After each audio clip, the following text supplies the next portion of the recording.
Greetings Internet, DDA here with my updated and improved Saiyan Raditz build. Hey look, I have the mastery now. Saiyan Rampaging Raditz. So let's just scan over the list real quick. Now I've been playing Rampaging Raditz a lot. I played in a few local tournaments. Played it in a bunch of games, playtesting with Team EV as well as some of the guys from Glassboro, New Jersey. And the list has been developing over time, and mostly what I've changed about this deck is I've taken some of the focus away from MPPV and I've made it more about milling and survival victory. So we still have the MPPV victory condition open to us, but primarily now we are going for survival victory. So let's just go over some of the changes.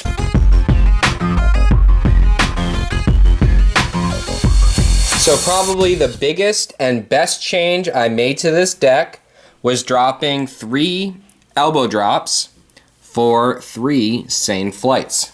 So why did I do this? Well, there are many reasons. Like I said, I decided that I'm going to be gearing this deck more towards survival than anger. And the main reason why I played this card is because it's 2 attacks. So that means if both hit, I get 2 anger.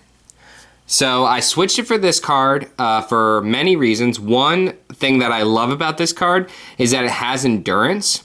And not just so I can drop it for the mastery for, you know, a 2-stage physical if I draw it into my hand. That's not the main reason. The main reason is because of Saiyan Driveby.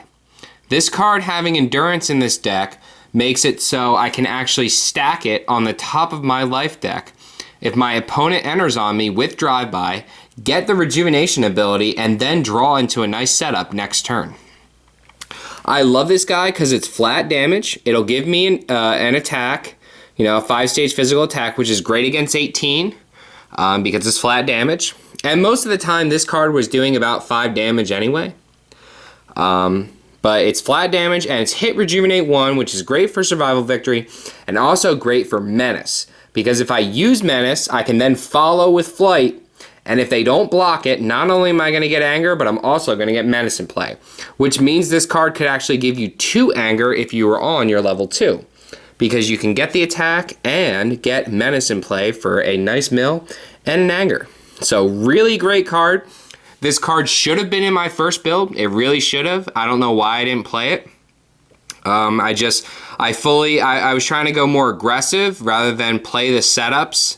But I think this deck really scales extremely well with setups, so that's what I've been shifting my deck towards. I've just been adding more and more setups, and you'll see that as we go over the next changes. Next major change I made was the dropping of Wall Breaker and a single devastating blow for 2 Saiyan pieces.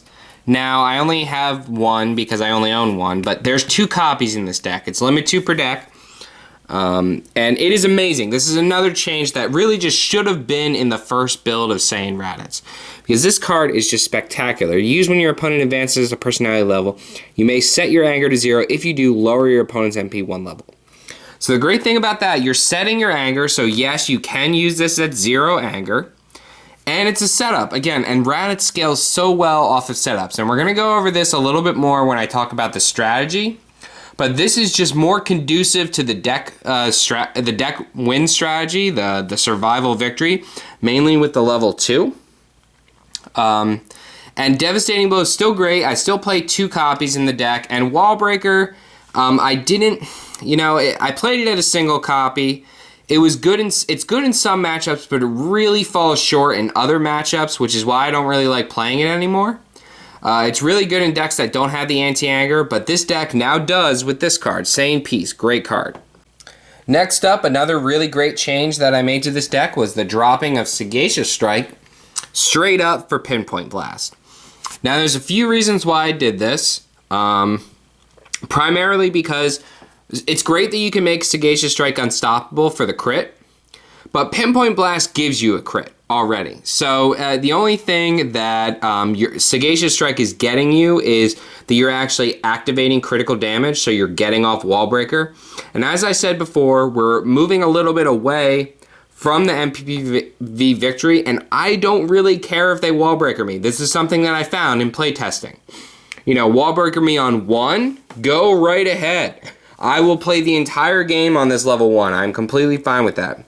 Wall breaker me on 2, even better. Sure, I will mill you to death for the rest of the game. So I don't really care about wall breakers, so I'm dropping Sagacious Strike. Putting in the reasoning, putting in this great energy attack. I told you in the first version of this deck, the first deck list video, that I wanted this card in the deck. I know how well it scales with the level 4 because it's just the first time you use a critical damage effect, so it instantly activates the level 4. It has endurance, so if I don't have the stages to perform the attack, I can just pitch it with the mastery, as well as it gains anger with the mastery. And that was the main reason why I didn't like Sagacious Strike. In matchups or in situations where I didn't really care about the critical damage, I didn't really care about the critical damage effect, it was just a dead attack. I was just shooting an attack that just did damage. And this deck is not really, it's not really about physical attacks. It's just about utility cards, and it uses the attacks for, you know, utility and anger. So the next largest and final change I made to this deck was dropping Enraged Blast, all 3 copies of Enraged Blast, for just a bunch of setups that really helped me out. So I didn't really like dropping this card, I'll be honest with you. I love the 2 anger. It was great to have guaranteed anger in my hand. And I really liked pushing up to the higher levels in Raditz. But the problem that I found was that Raditz's power level is super weak. Like, I'm in B.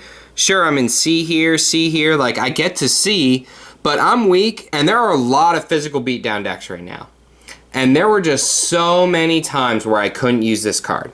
And I also had that problem with Saiyan Elbow Drop as well, which is why I inevitably decided to drop that. Another reason why I decided to drop that. So a 3 costing energy is just really hefty, and it was just too costly in this deck. So gearing my deck more towards setups is what I wanted to do. So I added in a Dirty Tactics. I'm not playing it at 2 copies because I feel it's only really useful in certain matchups. Now granted, I can almost always name Visiting the Past, and it's really great for me. This deck doesn't have that much discard banishing, so if I can name Visiting the Past early, I would really like to do that. Really though, the main reason why I play it in this deck is for the Wheelo matchup. Because against Dr. Wheelo, first turn, or you know, first combat, second combat, if you name Dr. Wheelo's Revival with Dirty Tactics, they're going to be very upset with you, because that's just taking away 9 damage away from them. You're going to be able to sit much, much happier knowing that you don't have to worry about killing Revival with any milling or damage. Visage just should have been in this deck from the beginning. So it entered the deck actually very quickly, probably almost after I turned off the camera in the first video I shot. I added Visage in. It's great. It's won me games. Everyone knows how powerful it is. And Saiyan Freedom, since I added in Saiyan Flight, 3 copies, it's great to be able to tutor out Saiyan Flight during combat. Also, it helps me activate my 2 ability, my Raising and Anger in combat, because I can just play Freedom down and then tutor out a setup during combat. As well as, since I only run Dirty Tactics at 1 copy, I like to run the Freedom so I can get it out early in the matchups that I need it. So those are the changes that I made. I think this version, it's running a lot smoother. It's winning about maybe 70% by beats now, by survival, and then maybe 30% by MPPV. It still has that option though, and you can still scare your opponent with it. So let's go over some of the strategy and how it's doing in certain matchups.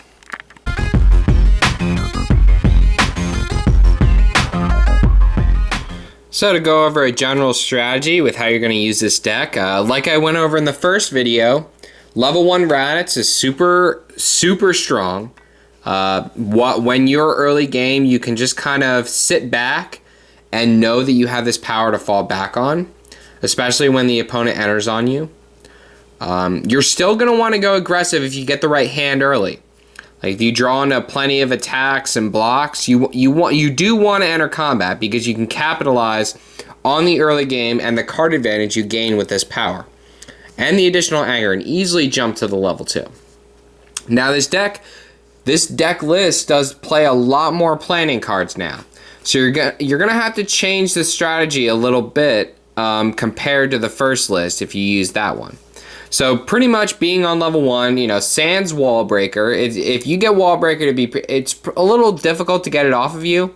But like I said, I've won games on level 1. It's not a big deal at all. You can easily still menace loop, easily still beat them down with just using the level 1 ability, getting Tree of Might on you, and just using drive-bys and scouting to have some recursion. And it's very easy to win on this level, so don't worry about wall breaker. And no big. But if you do jump to the level 2, now this is when you're going to want to start to change your strategy depending. So on the level 1, you're like I said, you're going to play passively mostly, and just play the setups down. And unless you draw a really good hand, or you're facing a deck like you know that's going to enter. Like if you're facing like a red Turles or some kind of orange adept build, God Coup, another Saiyan deck. Like if you're facing a deck that's really aggressive, there's no reason for you to enter unless you draw like a god hand, like a spin kick, an offensive guard, a stare down, and I don't know, something else really good, left kick or something like really really strong. So yeah, usually don't enter, but enter if you draw really really well, and you already have a board set up.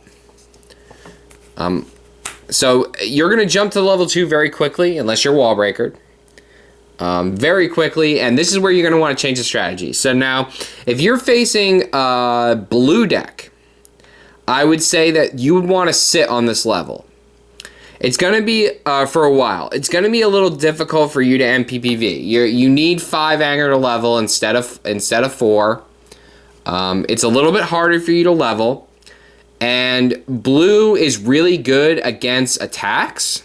And sometimes you just don't want to attack a blue deck. Like sometimes you'll actually hurt yourself more if you attack them. So I found that sometimes, you know, especially against like a blue 20 is a really good passive mill deck that will, anything that plays out positioning drill. If you see positioning drill on the field, you know that's the kind of blue deck that you're probably going to want to sit on this level 2. And let me tell you how much better I realize this level 2 is in this particular deck. In this particular deck, you can do so much damage with this level 2. 10, 15 cards of damage with this level 2, easily. Just, it hurts your opponent so much when you go, and I've drawn 3 setups. You just go and you plop down like a, you know, Visage, Enraged, and a Saiyan Flight, and then you're like, oh, now I have these amazing cards in play. I'll also mill the top 3. Really strong. It forces your opponent to enter combat on you. It just forces them in combat. Because if they don't, you're just going to keep playing setups, keep milling them, and inevitably they will die because you are doing more damage to them outside of combat than they can handle. So if you're facing a blue deck, just sit here. Sit pretty. Love it. If you're facing other decks, any deck, except maybe a really aggressive deck, any deck you're going to want to sit here for a little bit. You kind of have to decide at this point, when you're on your level 2, whether or not you're going to go for MPPV victory.